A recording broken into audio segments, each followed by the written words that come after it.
kid. I cannot. I have to. Sorry, sorry. I'll just say stay here. And I don't know. I just can't do my shit. If people go like, what's the problem? If you take a picture, nobody bats an eye. But if you're making a video, then everybody's like, oh my god, what are you doing? We're in Budapest for the weekend. As you guys know, Budapest and I, we go way back. I used to live here. But I haven't been here in the last 4 years, and the reason why I decided to come here for the weekend was to make a video for you guys. I thought, well, what better way to start a YouTube channel than talking about a city I know quite well? But turns out, I know nothing.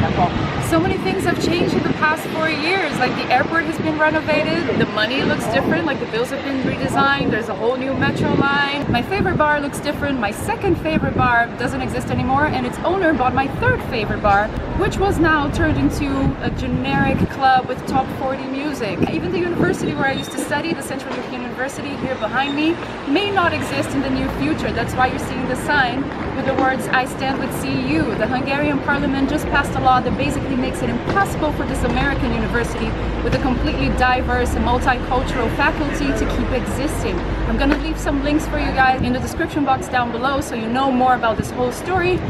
But yeah, nothing is forever. So yesterday when I got here, I was thinking about myself and how much I've changed in the past 6 years ever since I moved here. I was this naive, immature little girl, and now I feel like a woman. Even though I'm still immature and naive sometimes. But anyway, I'm not the only one who's changed. The city has changed quite a lot, so now I'm just thinking people that you love are gonna die, and the places you like going to, they're all gonna disappear.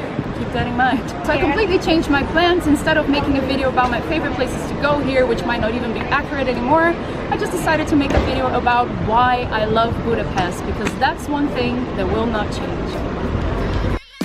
Budapest has something I quite miss in the Netherlands: space. Streets are wide, buildings are tall and robust. So thank you, Austro-Hungarian Empire, for all these buildings that look majestic as fuck. The place to look at in Budapest is up, because there's so many decorations and details. I love that.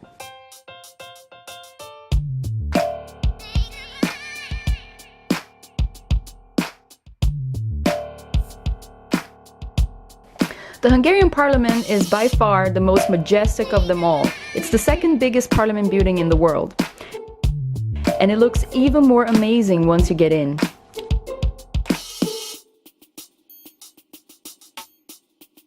I wouldn't mind working here every day, would you?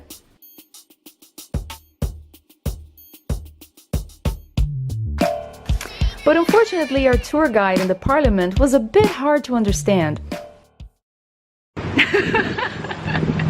I am your tour guide for the day. This is the Hungarian Parliament building. We're very proud of this building. This is our intonation. We don't have any. The reason why some Hungarians sound a little bit robotic when speaking English is because their language is very unique. And when I say unique, that's not just lip service. Look at the language tree. Yep, Hungarian has its own tree. The closest language is Finnish, but even so, it's a different branch, like German and English are different branches. Words can get pretty long, and they always stress the first syllable, so the rest of the word is pronounced with basically the same intonation. Don't get me wrong though, I love how Hungarian sounds. It's prettier than Dutch. So buildings are pretty majestic, but not all of them are in good shape. So what do Hungarians do about that? Just fill it with cool stuff and turn it into bars. you know, sweetie, you say this all the time to your mom.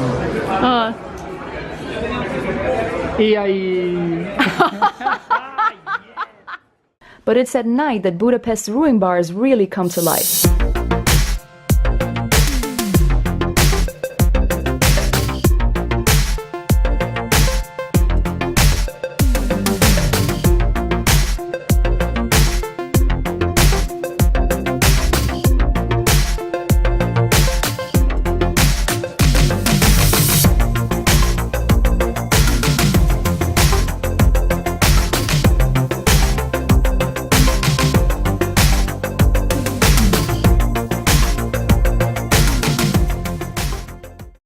Langosh is the best thing to eat after a night out. Write that down.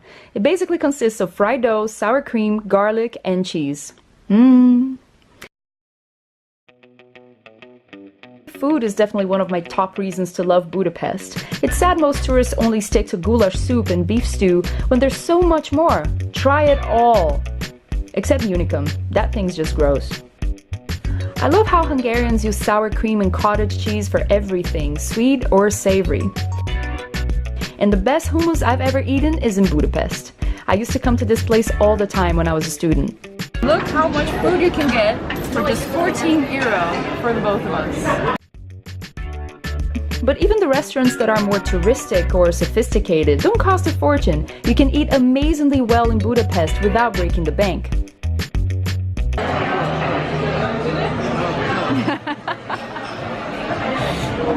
I suppose it's good. And Hungarians take rice pudding to the next level. This one's coconut-flavored brulee rice pudding. A new event started in Budapest after I left. It's the Red Bull Air Race. Happens every year now. I coincidentally went there on the weekend it was happening, and it was quite cool to watch. When would I ever think I'd see a plane fly under the chain bridge?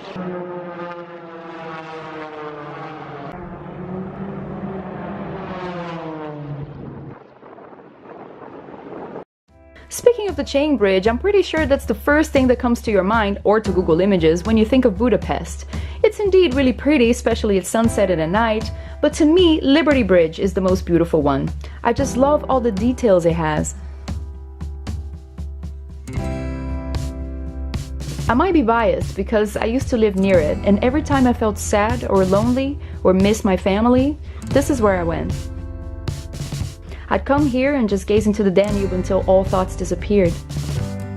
And then I realized just how lucky and privileged I was to be alive and having those experiences, the good and the bad. And although tourists have apparently found out about the local habit of sitting on this bridge with a glass of wine, to the point that the municipality is now trying to curb it, I couldn't resist doing it one more time. I'll never forget about when I used to have this place all for myself. Culture shock, annoying roommates, heartbreak, lack of money, all this shall pass like the waters of the river, I thought then. And so they did.